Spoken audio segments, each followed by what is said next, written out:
Hello, Videoland. Christian Cantrell's with us today. We're going to record an episode of Daily Tech News Show. That is the plan.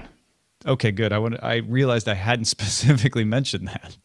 So, I had assumed, but I'm glad you're on board. I'm glad you verified. Yeah, that would have been awkward. All right, here we go. Ready?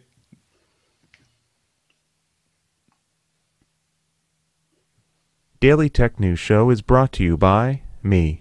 Oh, thanks, me. If you also wish to bring it, go to patreon.com/acedetect. That's patreon.com/ACEDTECT.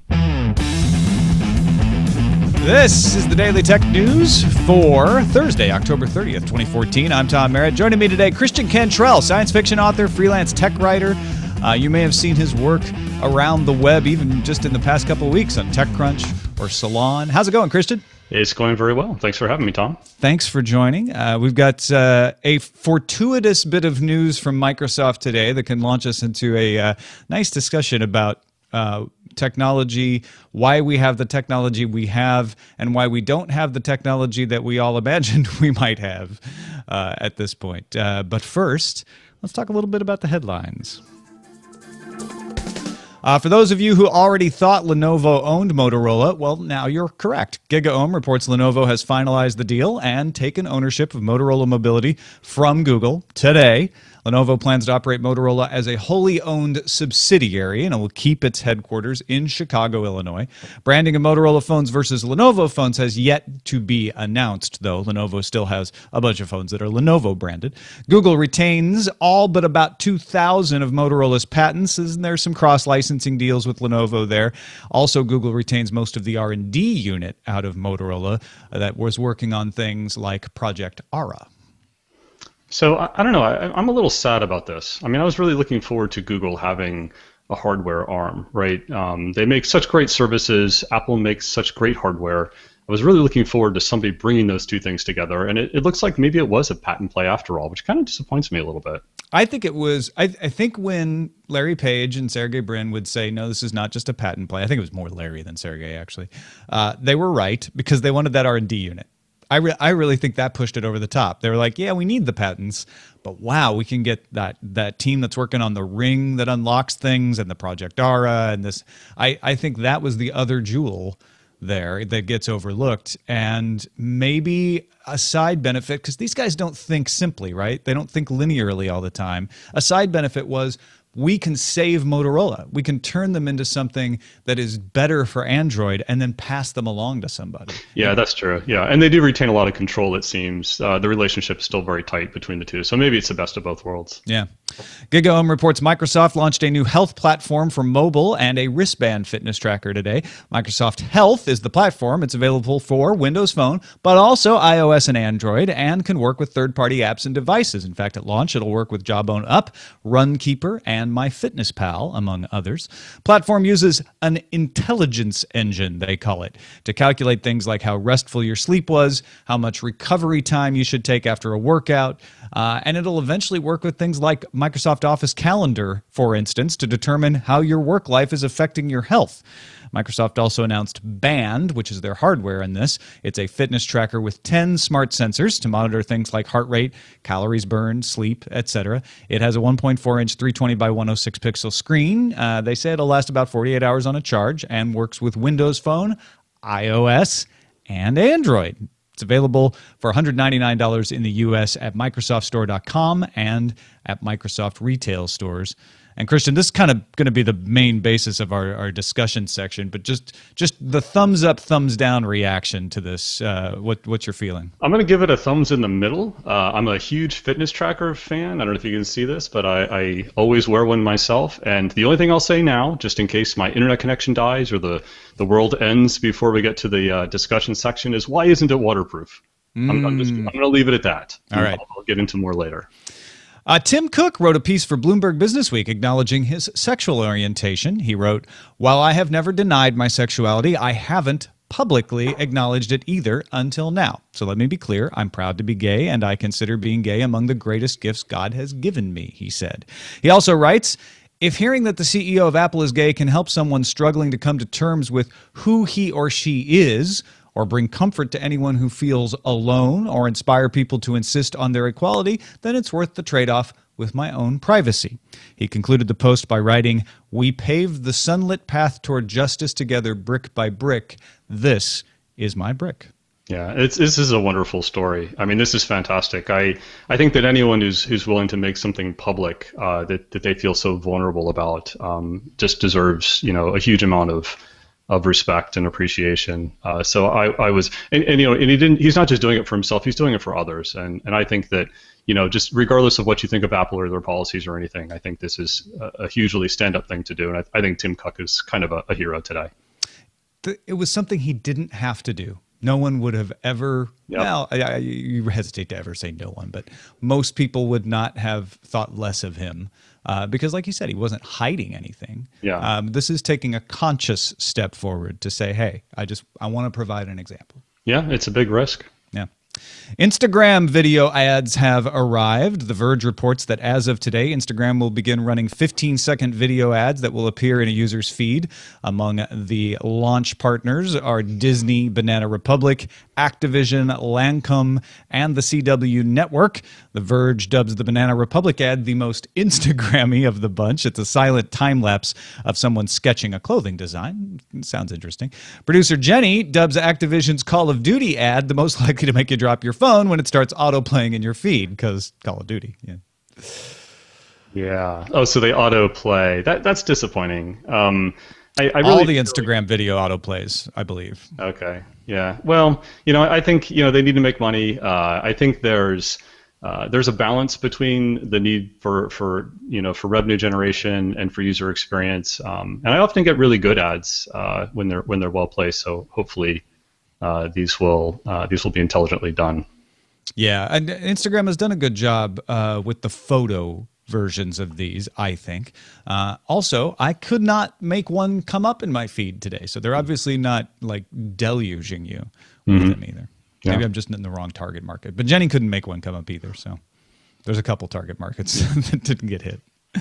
The Verge reports Chinese mobile phone company Xiaomi is now the world's third biggest smartphone maker behind Samsung and Apple, according to new research from IDC. Xiaomi is operating primarily in China, only recently expanding into India and Singapore, so this is a pretty big deal. Lenovo and LG round out the top five, though don't forget Lenovo's kind of leap back in front once Motorola phones start counting for them. Numbers for Strategy Analytics mostly agreed with the IDC numbers and showed that number one Samsung is declining 10%. Samsung starting to take on a little bit of a Nokia feel if they're not careful. Yeah, I think this is amazing. And to hear in the article the quote that the United States doesn't play into their future expansion strategy, but they're the number 3 smartphone manufacturer. I mean, it makes me want to move to China and figure out what the hell's going on there. I mean, it's phenomenal. Yeah, it definitely makes me want to try to order a Xiaomi phone to try it out.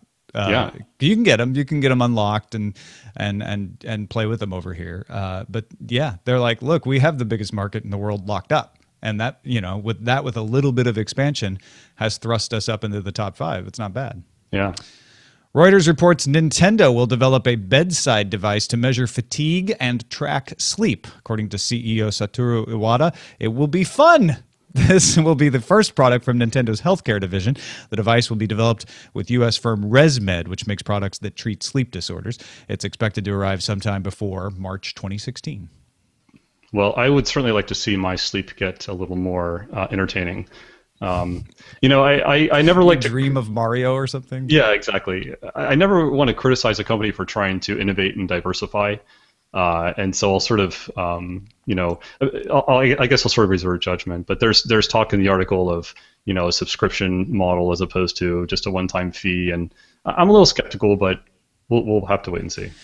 My feeling at this is interesting, but these devices were really popular 2 years ago.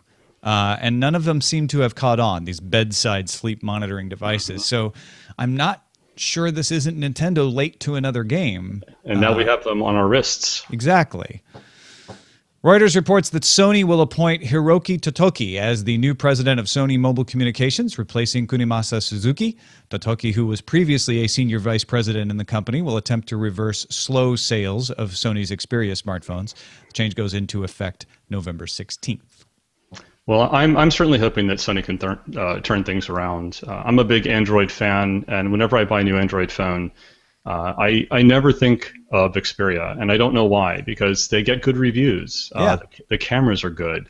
They seem like solid hardware. I've used them before, on displays and, at conferences, but it just never occurs to me to buy one. I don't know why. So I hope they can figure this out.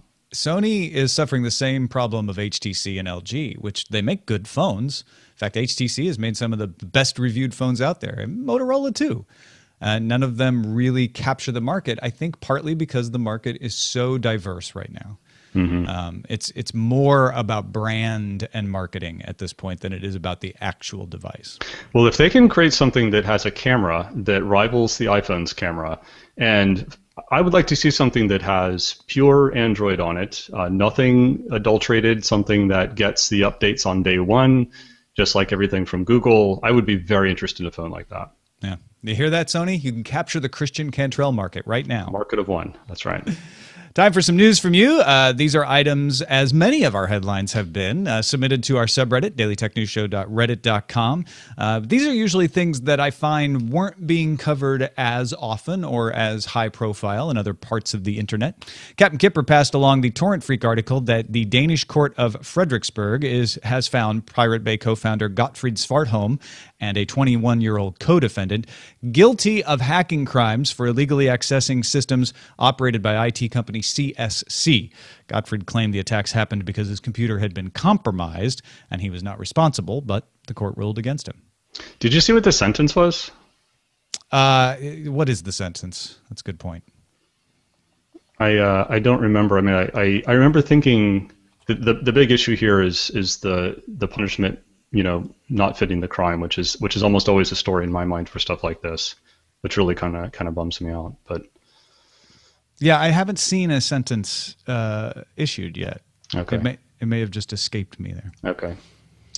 Hermoth sent in the 9to5 Mac report that Meijer Grocery and Gas in Michigan is continuing to take Apple Pay, even though it is a member of the MCX consortium. Those are the guys promoting Current C. And if you missed that, both Rite Aid and CVS pharmacies are taking heat for no longer taking Apple Pay or any NFC payment system because of exclusivity with Current C. Recode asked MCX COO Scott Rankin about Meijer, and he cleared things up by saying, quote, I think if they want to go forward and continue to accept Apple Pay down the road at some point, if they want to be a customer of MCX and roll out currency and offer it to customers, that's great. It's a very non-specific comment. Couldn't be clearer. Right? I'm not sure what they mean, but I mean, my understanding is that you cannot accept both at this point. No, what MCX has said is that they don't force their merchants to choose, but that they do ask for exclusivity, which I guess what they're trying to say is like, we don't make them become members of MCX. They make themselves. And they have said that they might consider allowing multiple payment systems down the road. I think what's really going on is MCX wants to make sure that people don't get into the habit of using Apple Pay until they've had a chance to put currency in front of them. And Meijer Grocery, which also is a gas station chain as well, they have gas stations at a lot of their outlets, are like, no, we have PayPass out on our pumps. We're not turning that off. So this is an interesting little showdown. Yeah. Well, Tim Cook said something really interesting the other day about this. He said, if you want your customers to really love you, you're probably going to want to accept Apple Pay, something along those lines. And I thought that was a fantastic observation, because it isn't about getting the business. It's about getting your customers to love you. And having choice, I think, is really what customers want. Yeah, he said something like you let them pay how they want, basically, if you don't want to piss them off. Yeah. Captain Kipper submitted the CNET report that Don Reisinger tried to pre-order an Amazon Fire TV stick yesterday and found out his order would not arrive until after January 1st, 2015, 2 months later than the announced ship date of November 19th. Amazon advises customers to pay attention to their estimated delivery date upon checkout, which for Don was January 16th. Company says devices will begin shipping on November 19th for those who ordered early, but customer demand outpaced supply. And you know what? My November 19th ship date changed. I went and checked it after I saw this story. It is now Thursday, December 11th, 2014. So check your ship date if you ordered one of these, because it may have slipped. Hang in there, Don. They frequently ship before the ship dates. Yeah, I've had that happen. I always, takes too much explanation, but I always ordered the 2 hats of the World Series teams. It's a long story. One of the hats was going to, they gave me a ship date of somewhere between November 9th and January 16th. And I was like, okay, whatever. It doesn't really matter what time it comes. It arrived yesterday. And it was from Amazon. Yeah. Finally, MacBytes posted the Engadget article about researchers in the U.S. and Netherlands who've managed to send data at 255 terabits per second over a single strand of fiber a kilometer long. Now, for those of you who are network techs or enthusiasts, you might be interested to know that the team used multi-core cable, sending 50 carriers down the 7 channels using spatial multiplexing. For the rest of you out there, that means you could download all 317,060 movies listed on IMDb in 2.5 hours. Legally, too, right? Well, that remains to be seen. By the time this actually gets rolled out, maybe. Who knows? Well, sign me up. Makes my 75 megabit look pretty sad. Yeah, and this is research stuff. I mean, eventually this will end up becoming a product 10 years from now that who knows what impact it will have.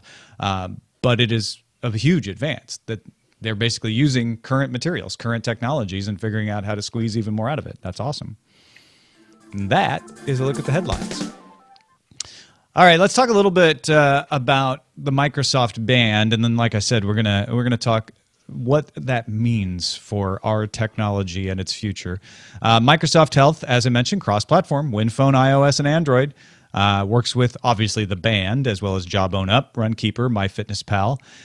Their pitch here is use Microsoft Health on whatever device you want, because we have an intelligence engine. We're experienced at cloud computing, and Microsoft is. So we're going to do more than just track your stuff and collate it. We're going to interpret it. We're going to tell you what exercises burned the most calories, what your recovery time should be before you start exercising again, how good your sleep was. Was it restful? Was it not restful? And then we mentioned about Microsoft Office.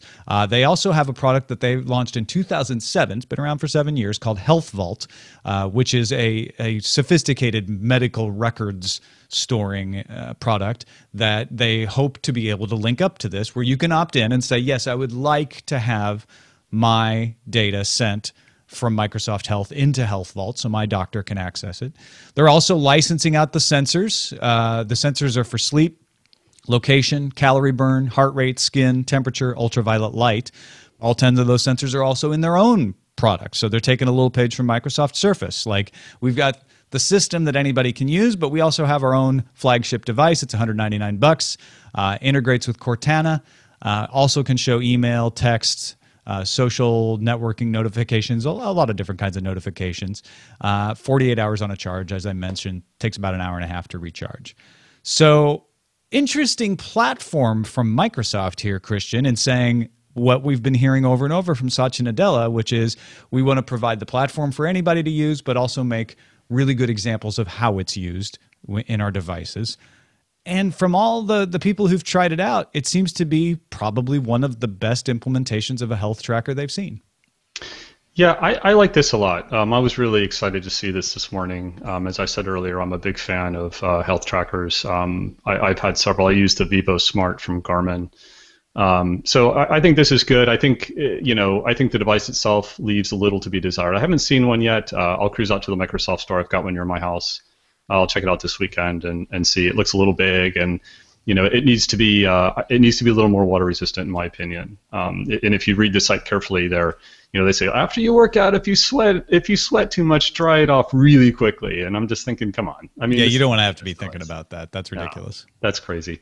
But I will say this though. I think that Microsoft is playing an interesting game here.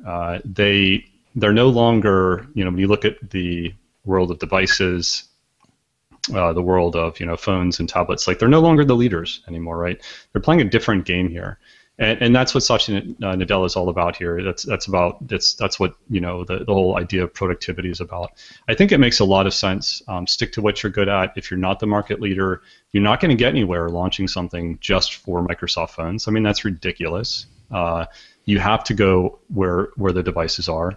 That's what they're doing. They're allowing people in. They're being open, as much as they have to, and as much, they're still going to want to own this. It's still their platform. They're still going to monetize it, but that's fine. That's the way the world works. So in general, I mean, I'm pretty happy that they're getting into this business.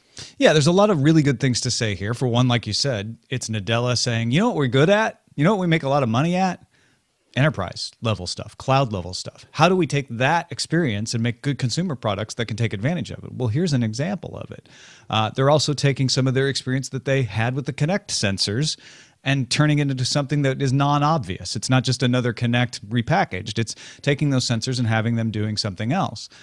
So I am intrigued about this. I want to run over to a Microsoft store and play around with it as well. Like you say, I don't want to have to worry about how much I'm sweating on it, though. That is something that is a little bit of a concern. But all told, this is a very good offering from Microsoft. It's a little bit on the pricey side for a fitness tracker at $199, but it's not ridiculous, especially given the amount of technology in there. So, okay, this is a great fitness tracker. It seems to have a great approach. Do we need it, though? And I'm thinking in particular, you wrote a couple of things recently, one for TechCrunch about the unseen forces that influence innovation, and one for Salon that they titled The Future is Disappearing, which is about sort of why we haven't reached some of the technological goals that maybe we thought we would by now. Is this technology that presents itself because it can, not because it should? Yeah, that's a really good question. I mean, I think as far as those articles go, I'll sort of answer that in a bit of a roundabout way. So first of all, the original title of that article was "The Future Isn't What It Used to Be," which is this great quote from Yogi Berra, which I love, and then it got renamed, to something a little more provocative, I think. But the idea is that that article was an exploration of technology that we currently have versus the technology that we could have, and why is there this discrepancy between the two? And the this example that the article cites is, I mean, if you think about sort of a typical routine of getting up in the morning that you might see in a science fiction movie, your walls might brighten to a nice sort of sunrise color, and you step out onto your pre-warmed floor, and you go over to your closet of clothing with RFID tags, and your personal assistant helps you choose because he or she knows what's clean, what's dirty. And it lays out this whole path. It can check your weather, it can check your schedule and see where you're going to be throughout the day and the weather in those areas, right? And it can figure all of these things out and help you make these intelligent decisions, which I think is really, really slick. And what's interesting, and what the article talks about, is when you think about a scenario like that, and you were to see that in the next Steven Spielberg movie or something like that, you wouldn't think twice about it. You'd say, yeah, this is certainly what the future holds. But when you look at all the different pieces of those technologies, they're all here today. We already have all of that. There's no new technology that needs to be created, yet it's somehow still the future. So there's if you think about, if the technology is possible now, that implies that there's something else preventing the present from becoming the future. It's not the technology. And it's something that we're assuming won't be there in the future. And I think that what's interesting about the Microsoft Band is that they actually mention a few of these things, right? They talk about, sort of hooking into Outlook and looking at your calendar, and, saying you have a meeting with your boss, you might want to, change your exercise routine or something like that. And I think that's really cool. But what I think is also really interesting, and what these articles explore, are, the kinds of things that really hold this technology back. And don't give us the kind of futures that we want. And we'll see if the Microsoft Band is sort of a giant step forward, or whether it's a false start. Yeah, because I look at some of these products that are hot, right? And it's too early to say if the Microsoft Band is hot, but generally it's getting very positive attention on day one, which it wouldn't necessarily have to. Microsoft isn't a slam dunk that way anymore. The iPhone 6, though, hottest selling phone out there right now, especially in the United States. But it's not a huge advance, no pun intended on the size of the iPhone 6 Plus. Google's Inbox app, which takes your email and organizes it in a different way. Very hot. People trying to get invites. Again, why are these products so boring when you really think about them? Yeah, it's interesting how you can kind of reorder your email and then it's something entirely new, right? Or you can take a fitness tracker, and the big thing actually about the Microsoft, like the biggest question I have about the Microsoft Band is what can I disable? Because there is too much of it there, right? There's way more than I want there, right? So I'm going to say, how can I pull back on this? Like this is a little bit too much. But I think that's really interesting, and the article does talk about that. Talk about sort of iterative technology, right? There's technologies that are it sort of distinguishes between these concepts of novelty and actual advancement, right? And novelty is sort of maybe getting an hour or two more battery life, or shaving a fraction of a millimeter off of a phone, or instead of having beveled edges, now we have rounded edges, and then after we've had rounded edges for a little while, chamfered, and we're going to go back to chamfered. Rounded edges will be old, and so but you're right, man. These things sell like crazy, right? People line up for them, and I did too. I mean, look at this. I got one too. I can't explain why, but I did. But it's really rare that these technologies come around, and that are truly disruptive, really innovative pieces of technology. But those are the kinds of things that when we create our narratives of the future through our science fiction movies, through our science fiction novels. We don't want just a slimmer phone. I mean, the futures that we envision for ourselves are not iterative. They're hugely disruptive, hugely different. And to do that, we're going to need to go a lot further than we are today, right? These devices really need to integrate and federate and collaborate. They need to share information in a way. We need to be able to get past these walled gardens and all of the the decisions that get made in the name of things like lock-in, right? Like eventually we need to, as a culture, get past those kinds of things. We want to realize the futures that we keep envisioning for ourselves in the movies. Yeah, I mean, commodification always lags behind capability, right? The fact that you can do something. We heard that article earlier about the 255 terabits per second. That's something that's capable, but we know it's not going to be in our neighborhood tomorrow for lots of different reasons. And that puts me in mind of Cory Doctorow saying, what I do in my novels is I take things that are possible now, but not widespread, and I make them common in my novels, and suddenly it seems futuristic, right? But there is something that feels like we haven't had a truly disruptive event happen now in a while. And maybe that's just us going back to normal. Most of human history was not filled with disruptive events. Disruptive events were few and far between, right? And so maybe that's just a natural balancing of innovation. But at the same time, it feels like, gosh, there's all these things that feels like we've been capable of doing them for a while, and we still haven't quite pushed them out there into commonality. Well, one of the points that the article makes is it was actually something that Mark Andreessen commented on Twitter. Someone picked out this particular quote, which is technology is seldom about what's possible, and it's more frequently about what's profitable. And if you think about the kinds of futures that we envision for ourselves, what are the barriers to getting there? Well, there's two barriers really. There's the technology. We're really good at solving those problems. Researchers are really good at solving those problems. I mean, we had 10 years ago, we had a vaccine for Ebola that was 100% effective at preventing Ebola in monkeys. And then now that there's this massive outbreak in West Africa and it's now spreading all over the world, it was never developed because the profit wasn't there, right? Which is the second part.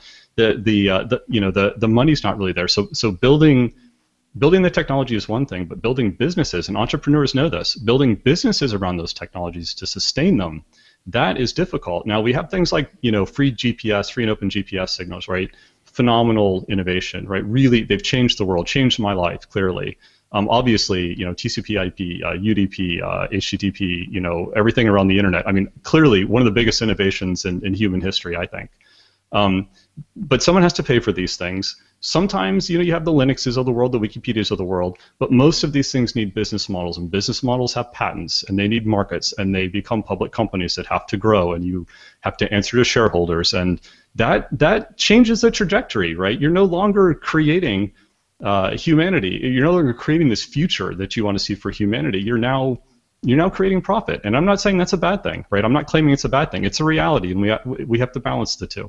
Yeah, it's a major motivation. It just isn't the only motivation that will always get you the result you want. Exactly. It does it a lot, which is why it's become so widespread as a motivation. But yeah, exactly. Yeah, I wonder sometimes if the internet really isn't just a product of two incredibly destructive wars resetting humanity enough that it was able to pop up. And we're just now sort of reaping the benefits of the internet and what it made possible. And that reaping will not go on forever. That cornucopia is gonna run out. Yeah. Well, I sort of think of, the capitalistic spirit, the capitalism that drives innovation. I mean, capitalism is a hugely powerful force. And whenever you have a really powerful force like that, you always have these sort of counter forces, right? And I think I feel like that's kind of what we're seeing, is that capitalism is this amazing force that can drive technology and innovation forward, but there are counter forces that keep it in check, and it doesn't let it go where we want it to go all the time. And so when you try and envision the future, it just never turns out how you want it to be, or how you think it's going to be. But you know what? It's still pretty fantastic. Like, we still have a lot of really amazing things. So I'm still excited about it, although it's hard to predict. I look forward to it all the time, which is why I buy every new device and try it out to see what's worth using. Yeah, it still is really fun. Let's end on a high note there. Yeah, absolutely. Let's look into the future just a little bit. Tomorrow, there will be no more OEMs of Windows 7 Consumer Editions, so you can't buy a computer, or you can't make a computer with Windows 7 on it after tomorrow, in most cases. End of an era, I guess you could say. Pick of the day comes from Jennifer in Massachusetts. National Novel Writing Month kicks off November 1st, and she says, I know you're getting several picks for writing apps. I'd like to add one more. Andrew Main mentioned this yesterday. Scrivener has a NaNoWriMo special. Instead of the usual 30-day demo, you can download a demo that will expire on December 7th, giving you enough time to finish your novel. Also, if you are a winner, which means you get 50,000 words written in the month, you'll get a code to buy Scrivener for 50% off. If you don't hit the 50K word goal, there is a code for 20% off. This is both for Windows and Mac versions, and you can check it out at literatureandlatte.com/nanowrimo.php, and we'll have the link in the show notes. Have you ever done NaNoWriMo? I have not. I'm usually writing something when it comes up. I actually just need more time to write. I don't really need to create some sort of a structure, like motivational. Yeah, you're already writing. You don't need writing. You don't need the motivation to start. Yeah. But what I do need, and what I will plug, is Scrivener. I've now written 3 novels with Scrivener, and I guess 6, 7, 8 stories. It's a fantastic tool. I haven't used it on Windows. Actually, if you guys have used it on Windows, let me know what you think, because I'm thinking about installing it. I have a Surface Pro 3. I'm thinking about trying it out. It's really a fantastic tool. I really highly recommend it. Send your picks to feedback@dailytechnewsshow.com, and you can find my picks at dailytechnewsshow.com/picks. All right, we got a call from John regarding us talking about the new Droid from Verizon. This is John Green from Williamsport, PA. Just watched your show. Love you and Patrick, Tom working together. I was interested in the Motorola Droid Turbo story. And I think you missed the biggest thing about the Turbo. It has a 48-hour battery life. I think that is the thing everyone's waiting for, more battery life. Plus, it's an enhanced Moto X. Thanks. Bye now. Yeah, no, we mentioned the 3,900 milliamp hour battery. Motorola claims that's a 48-hour battery life. We'll see about that in reality. The Huawei Ascend Mate Laptop Mag did a battery test on that, which also has a 3,900 milliamp hour battery, got 14 hours. So I can imagine that the Droid will extend that with, different processors and optimizations. We'll see how close they get to 48 hours. But he's right, 48-hour battery life, if it actually gets even close to that, it's pretty amazing. Well, what I really wanted was more Kevlar on the back. Yes, definitely. I just wanted to stick to my hand. Yeah. Yeah. And stop bullets. From Brian, Nintendo has repeatedly stated that they would rather go out of business than become a third-party publisher on other platforms. Considering the fate of Sega and SNK, this doesn't seem to be an unreasonable position. especially when you consider Nintendo's strengths in developing games that take advantage of the platforms they design. That is to say that Nintendo designs platforms for the games they want to make. The idea that Nintendo should go the way of Disney is not terribly apt. Nintendo already licensed out their characters for merchandise, much like Disney. Nintendo giving up hardware and becoming a third party would be like Disney bulldozing their theme parks and building rides for Six Flags. I get your point. I do think it would be unreasonable for them to go out of business rather than just go software only, especially if you could sell some software. That doesn't seem to be reasonable. But I get what you're saying, which is they think they can do a lot better making the hardware and the platform and tying it in together. You may be right. You know, the thing is, the world's a different place from the days of Sega, really. I mean, everybody now has a very capable gaming device in their pocket. They have their tablets. You know, you don't necessarily even want to go out and spend, even if it was free. I mean, if somebody gave me a free handheld gaming console, I wouldn't even want to keep it charged and have to carry it around with me. I just want my phone. The world's a different place now. And the 3DS has been their better selling device recently. It's finally starting to decline because of what you're talking about. But there's, well, you know, maybe the health band will be the platform that helps them in the future, and things like that. I'm not even being flippant, like finding new areas to get into. I guess it's not a health band, it's a bedside thing. Finally, Peter Wells, whom we've had on the show before, sent us this depressing news, he says, from Australia. Legislation has been introduced to Parliament to require all ISPs to collect and hold metadata on customers. The government has been hinting at this for months, claiming this information is needed to fight the war on terror. So it is curious today that when introducing the legislation, the government and federal police have now casually mentioned this information could also be shared to rights holders to help copyright infringement. And he's got several links talking about this. So, the opposite of the mood here in the United States, which is we need to maybe make it less legal for metadata to be collected. They're making it specifically legal in Australia with this. But then also the copyright holders, not surprisingly, getting in and saying, hey, it's illegal to infringe copyrights. So since you're stopping illegal things, can we use that metadata too? That would be nice. Thank you. That's pretty scary stuff. I mean, you know, terrorism is one thing. There needs to be obviously a lot of checks and balances. But, you know, there is some justification for things like terrorism. Copyright infringement, man, I don't know, that's a stretch. Justifications for fighting terrorism. Yeah, I get you. Yeah. Twitter.com/Cantrell, ladies and gentlemen. Thank you, Christian. This was really fun. It was a great discussion. Well, thanks. I really appreciate you having me on. I'm a big fan, so it's been really, really cool to be here. Christian Cantrell can also be found at livingdigitally.net, but definitely follow him on Twitter, Cantrell, Cantrell. And big thanks to our 4,515 patrons. We reached the Justin Robert Young goal, which means that we will be bringing Justin Robert Young as a regular contributor. I promise you he will not be swearing on this show. So the one or two of you who've expressed concerns about that, don't worry about that. It's a different show. And you heard what he did on Monday. He's really good at this. Not sure how long this donation level is going to last because we got one recurring donation of $200, more than $200 on the books from yesterday that pushed us over the goal. That was incredibly generous. Thank you, thank you, thank you.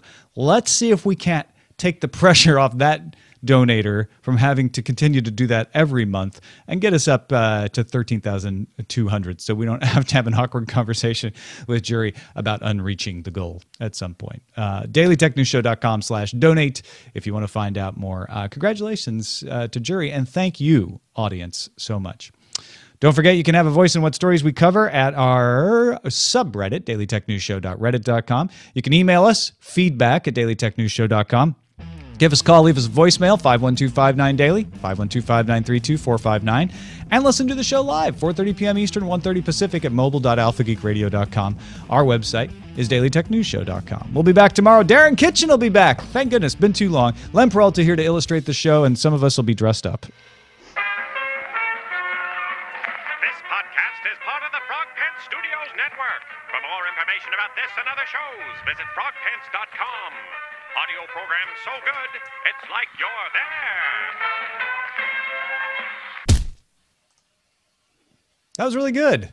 Thank you. Yeah. That was Great fun. show. Great show. That was fun. Now, for those watching the video after show or watching live, one thing I didn't want to make a big deal about, though, is that Christian and I worked together on Sub Brilliant News when I was in Austin, way back. So it's really cool, like having you on. I've had Russ Pitts on, who also worked on Sub Brilliant with me and was in Austin at that same time. Brian Brushwood was kicking around in Austin at that same time. I don't know if you ever ran into him. I didn't then. Well, I wasn't actually in Austin. I just lived on the internet back then. I was. Well, did you come through Austin then? Did you come visit? Because I feel like I remember you like coming to my house at one point. Really? I don't remember that if I did. Maybe it was a different. There were a few in the handful. A different CT Cantrell. No, it's not. I was at the time I was living here. I moved around a bit, but I was living outside of DC, and we just sort of I don't know, caught up with each other online, and then I ran into you in Austin several years ago at South by Southwest. South by Southwest, yeah. No, I know that. I remember there, but yeah, I think that's pretty much it. But the Sub Brilliant is what launched us all, huh? That's right. Nothing but good things came out of that silly. I'd be nowhere without Sub Brilliant. Yeah, me either. Actually, Sub Brilliant got me the job at ZDTV. The fact that I could point to this website that I'd gotten you and other people to write for and was doing it for free, just doing it on my own, was part of my resume, so. Huh. Yeah. Well, interestingly, we talked about Journal of American Asphalt earlier. I was sort of just out of college at the time, trying to make a living as a writer, which I couldn't do. So I started publishing online, and that's how I learned, HTML and JavaScript, and then Perl, and because you had to learn Perl back then to be able to build, CGI scripts and all that, and that's how I got into software development. Yeah, I mean, I just wanted to make my own website, so I started doing it. Mm-hmm.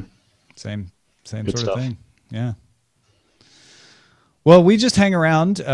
Jenny's going to help us brainstorm some titles, but if you need to go. If you want to hang around, you can hang around. It's up to you. Okay. Well, I guess I'll go ahead and drop off. I appreciate the opportunity to be here. Yeah, no problem, man. Thanks for coming. Sure thing. I'd love to have you back. Yeah, anytime. Just let me know. I can usually, I work from home, so I can usually hop on anytime. All right, cool, man.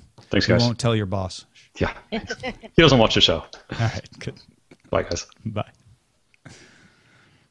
Man, that was a good show. Yeah, that was fun.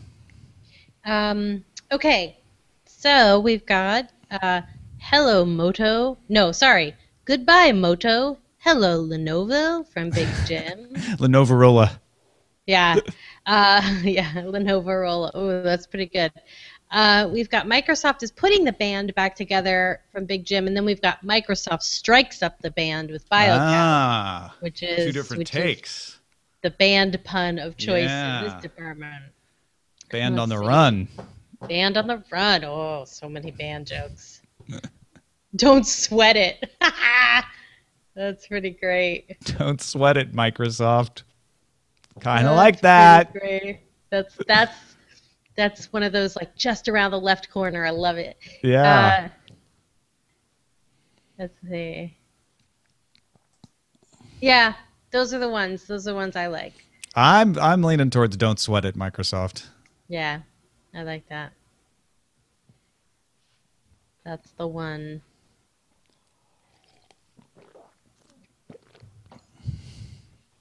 Let's see. So we got that. We got Jury, who I will email after the show. All right. Start asking him for things. It's very exciting. Whoa.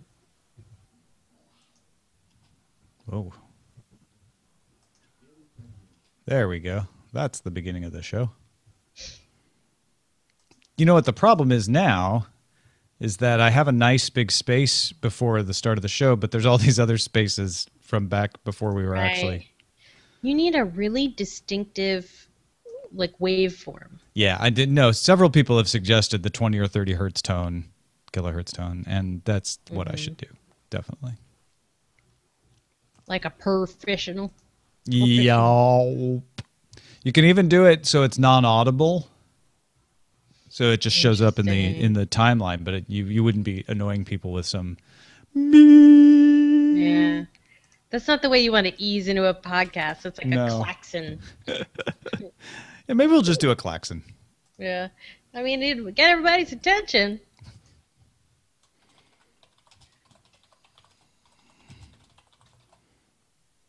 I swear Christian was at my house for a Halloween party. I didn't want to push it because he's like, nope. I'm like, all right. And then there's that embarrassing thing where it's like, oh, no, I was thinking of Russ. But it wasn't Russ. I know it wasn't Russ. I think maybe he was just in town. I don't know. It would have been 1999, I think. Wow. I had a weird dream, speaking of 1999, where I woke up this morning and I was like convinced that I had missed an entire shift on the CBS News foreign desk. Oh, wow. Yeah. And I was panicked, and I was like at the end of the dream where I was having this dream, like somebody called me in a rage like 6 hours later, and I was like, you should have called me after 15 minutes. I would have come. I would have woken up. It was just that terrible feeling. And then I spent 10 minutes trying to figure out, well, all right, so what did I actually forget that triggered this dream? And couldn't remember. But yeah, you're still forgetting it, apparently. Yeah, that was a real 1999 throwback there. I have still occasionally dreams where what's funny is they've metamorphosized over time. These days, the dreams are I'm visiting Austin. I go into Half Price Books, and they are like, "Oh, you're back. You're coming back here to work," and I'm confused. But I go with it, like, "Yeah, of course, I guess I am." And then I'm like doing book buybacks because it was a used bookstore, and like getting like and just sort of like trying to remember how everything worked, and it's and that everything else was all just a dream. And feeling like, oh man, I'm back here now. Yeah, exactly. Weird. Yeah, those are the worst. And then I wake up and my pillow is gone. Oh, wait, no, that's a different dream. Yeah, and then I wake up and I've alphabetized all my books. Yes. And I swear off Ambien again. I do front all my books. You can always tell a former bookstore worker. Yeah. Look at their bookshelves. Or library workers do the same thing. Mm-hmm. What does fronting mean? Like means face that the book forward? Spines are lined up with the front of the shelf rather than the books pushed back. Oh, interesting. Against the back of the shelf. I've never thought about that. Fronting. That's a term. Yeah. When I would go out to shelve books into my section, I'd always have to front all the books because it makes the spines easier to read, makes them closer to people, doesn't hide anything. That's awesome. I'm now going to go home and front like hundreds of books. I feel like also that must sort of keep dust off the shelves. Yeah. Or at least make sure that you can't see the dust. Yeah. Omnimano says, please don't send low frequency to the live stream. I have a 140 decibel subwoofer with full response to 20 hertz.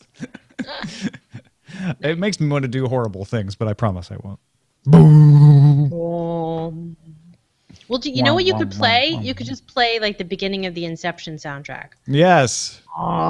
Perfect. Or just slow down some. Never be able to upload this show. Backstreet Boys.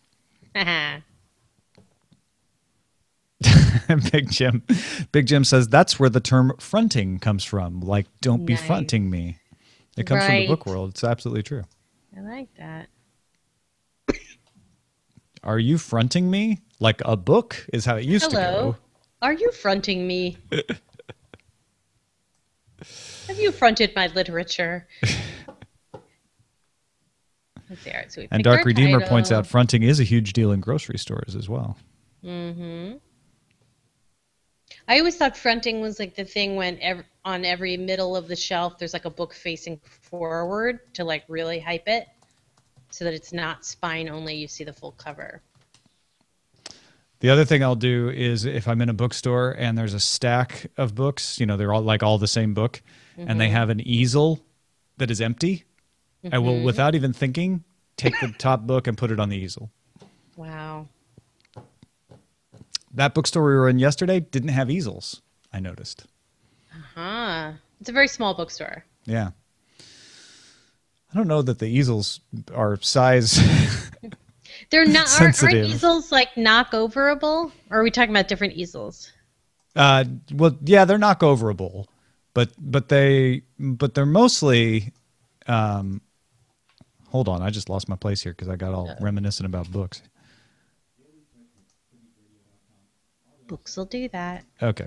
They're usually meant to like make the books easier to see. Gotcha. But yeah, maybe it is like, we don't want people knocking them over. But that would be true in a bigger bookstore too. Your lane size has to be 3 feet in order to comply with ADA regulations. Wow. That is detail I don't have. That is detail you don't need. Nice. Yeah, because I still know all the phone numbers of all the CBS bureaus all over Right? the world. So I got no more data because I'm still calling them in my sleep, apparently. Okay. Exactly. So I guess Len tomorrow, which means I'm going to have to be dressed up tomorrow. Well, you can Darren. do the restrained version. Darren I'm sure didn't commit. Darren has headgear of some kind, unless it's packed up in a bag. Makes it sound like he's got a retainer or something. Well, that'd be a hilarious costume, actually. And then I know Len will go all out, and then I have to figure out. Well, Len's already going. He always goes all out to go with the kids. So I figured it'd just be easier for him to go ahead and be dressed up because he's going to go straight out trick or treating. Yeah. He says he goes trick or treating with the kids. I assume that's true. I have to figure out which heroic female archetypal character to try to be in 24 hours. Hera. No. Hera? No. Yeah, Hera. the Greek Hera. goddess. Oh, Hera. she is not my role model. No? Not saying anymore. She's Minerva? Nope. Actually, I really prefer Athena as a name to Minerva. Yeah. Minerva always sounded like somebody's grandmother. Minerva. Minerva, your tea's ready. I was thinking Princess Leia because you pointed out I could use these as a reasonable facsimile of the Princess Leia hair. And then I was trying to think of what else. I don't know. Big Jim says I should dress up as a successful podcaster, which is usually my disguise. Yeah. I pretend to be. I can't believe I'm blanking. Maybe I won't wear the jacket. That'll be my costume. Whoa, casual podcaster. He's casual DTNS guy. I like that. Or I could just do this. He's St. Louis Browns of the 1920s. Nice. Do you have any pinstripes? Because that would be great. No, Actually, I think I do. I think I have an old Tech TV softball jersey with pinstripes. That would be a very simple, very effective, not undignified costume. By the way, congratulations to my Giants fan friends on their team winning the World Series. Well, and condolences to like basically the entire state of Missouri and several surrounding states. No. Not Don't. You don't get to say the entire state of Missouri. I'm sorry. That's a absolutely. significant portion of the state. Condolences of to the Missouri. small part of Missouri around Kansas City and Kansas. Yes, that's fair. I accept that. Yeah, it took me a long time to realize that Kansas City was in Missouri, and then I forgot. It's mostly in Missouri too. It's in both. It's in both. I've driven over that bridge a couple times on my way from barbecue to barbecue. I actually went to the stadium, to Kauffman Stadium, if it's still called that, in 2007 to see Daisuke Matsuzaka's first. Oh, wow. I mean, I was like, I went. Kauffman Stadium's nice. Yeah, it was really nice. And it's not quite as new. It wasn't quite as new then. They still had the old scoreboard with the Royals icon, but I see it now in just that amazing sea of blue. Really incredible. One of my best friends from the radio station growing up was a big Cardinals fan. We were both big Cardinals fans. Yeah. And he moved to Kansas City, and you can see him struggling because the team he can go watch is the Royals, right? But he's still close enough. He can go, drive 4 hours and see the Cardinals. It's tough. And he comes back. He comes back home to visit sometimes. So I think he's holding steady as a Cardinals fan. But I can tell he's attracted to the Royals, which is just it's difficult for a Cardinals. It's difficult. Well, if Joe Madden goes to the Cubs, then I will officially have them as my National League team. Oh, wouldn't that be unbelievable? I don't know if I can continue you as a producer. If that were the case. I'd have to. That's an ethical struggle. I would have to. Ethical struggle. That is fair. I mean, some of my best friends are Cubs fans. Don't get me wrong. I know. They were raised that way, though. You would be choosing this. I just can't be a Cardinals fan. There's too much history with the Red Sox. Why? I'm fine with the Red Sox. I don't have a problem with the Red Sox.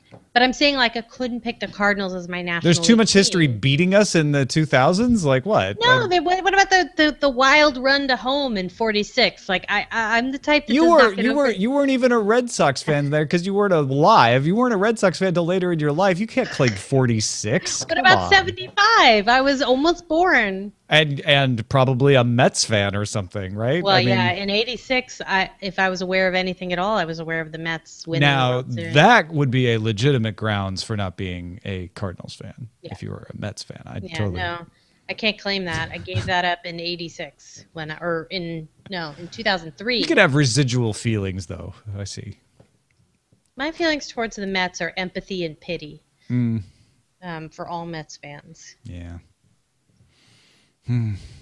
That was kind of my feeling towards Red Sox fans until 2004. Yeah. Then it wasn't necessary anymore. Yeah. And then it wasn't necessary again. Daily Sports News Show. Daily Sports News Show. All right, I am out of the post. So that's it. Kids. We'll be back tomorrow with Darren. That's all she wrote. Until NaNoWriMo. That's a winner.